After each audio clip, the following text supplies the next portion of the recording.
दिए थे। और अब क्या है, तहरीके तालिबान पाकिस्तान के खिलाफ लड़ रहा है तो वो भारत से पैसे ले रहे हैं, चाइना से भी पैसे के बात है। उनको सिर्फ दो ही चीज चाहिए, जो उनको हथियार और पैसे देगा वो उसके, और यही उनकी नीति है। बिल्कुल। वो समझिए कि आज भी वो आदिम युग में और उसी तरीके से जी रहे हैं और वो खुश है इसमें। उनको नहीं चाहिए बहुत बड़े बड़े इंस्टीट्यूशन जैसे वर्ल्ड बैंक। दे दिया पैसा तो ठीक है, नहीं दिया फिर भी कोई बात नहीं। हाँ।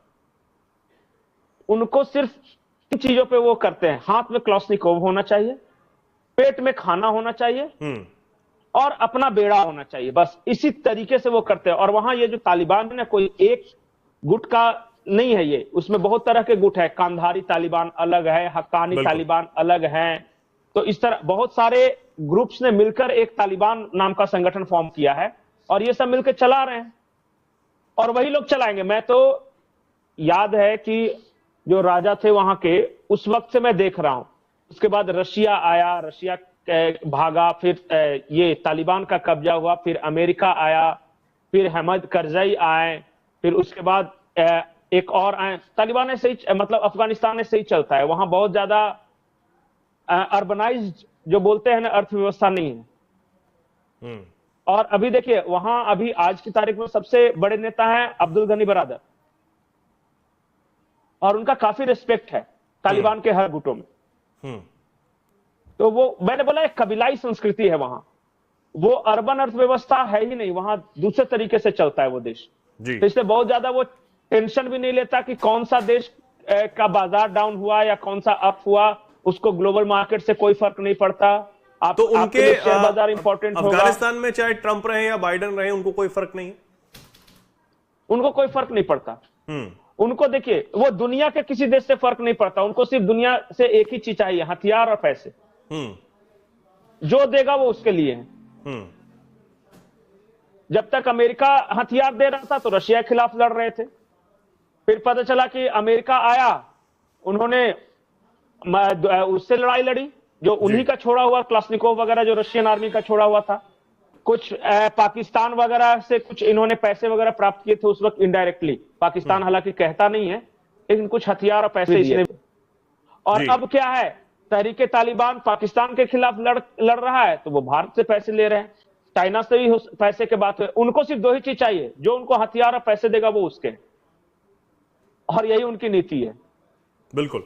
और अब क्योंकि एक और सवाल ये मन में आता है कि अब तालिबान जो है वो इन चीजों को समझ नहीं रहा है। हालांकि भारत से वो रिश्ते सुधारना चाहता है, पिछले दिनों भारत की तरफ से भी जो डिप्लोमेट्स हैं वो वहां पर गए थे, लेकिन भारत भी मान्यता नहीं दे रहा है। क्या भारत आने वाले दिनों में मान्यता दे सकता है तालिबान को? क्या लग रहा है आपको?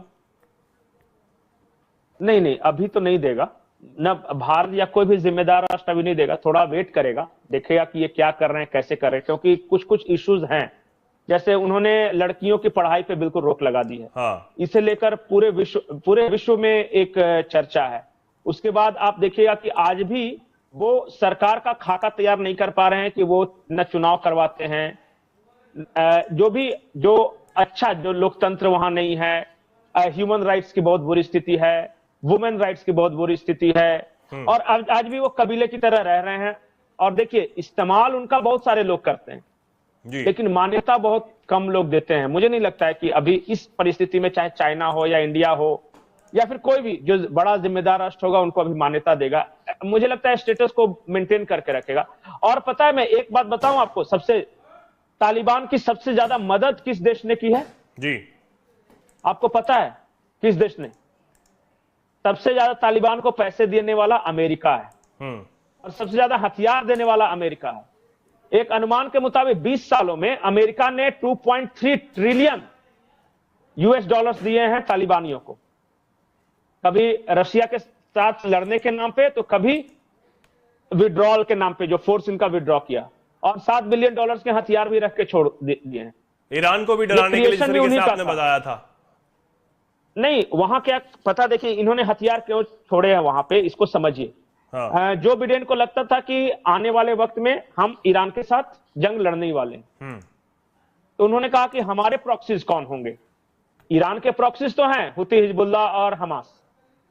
तो उन्होंने एक तरफ दाइश को खड़ा किया, सऊदी अरब वगैरह साइड, ISIS सीरिया वगैरह में, जी। और दूसरा, इन्होंने तालिबान को हथियार देके रखे और पैसे भी समय समय मुहैया कराते रहे। और याद रखिए कि तालिबान जो है वो सुन्नी ग्रुप है, सुन्नी मिलिटेंट ग्रुप है, हम्म। और ईरान जो है वो शिया है। तो इनके लिए, तालिबान के लिए वो जंग लड़ना आसान हो जाता है, और पैसे अमेरिका देगा ही, हथियार इनके पास है ही।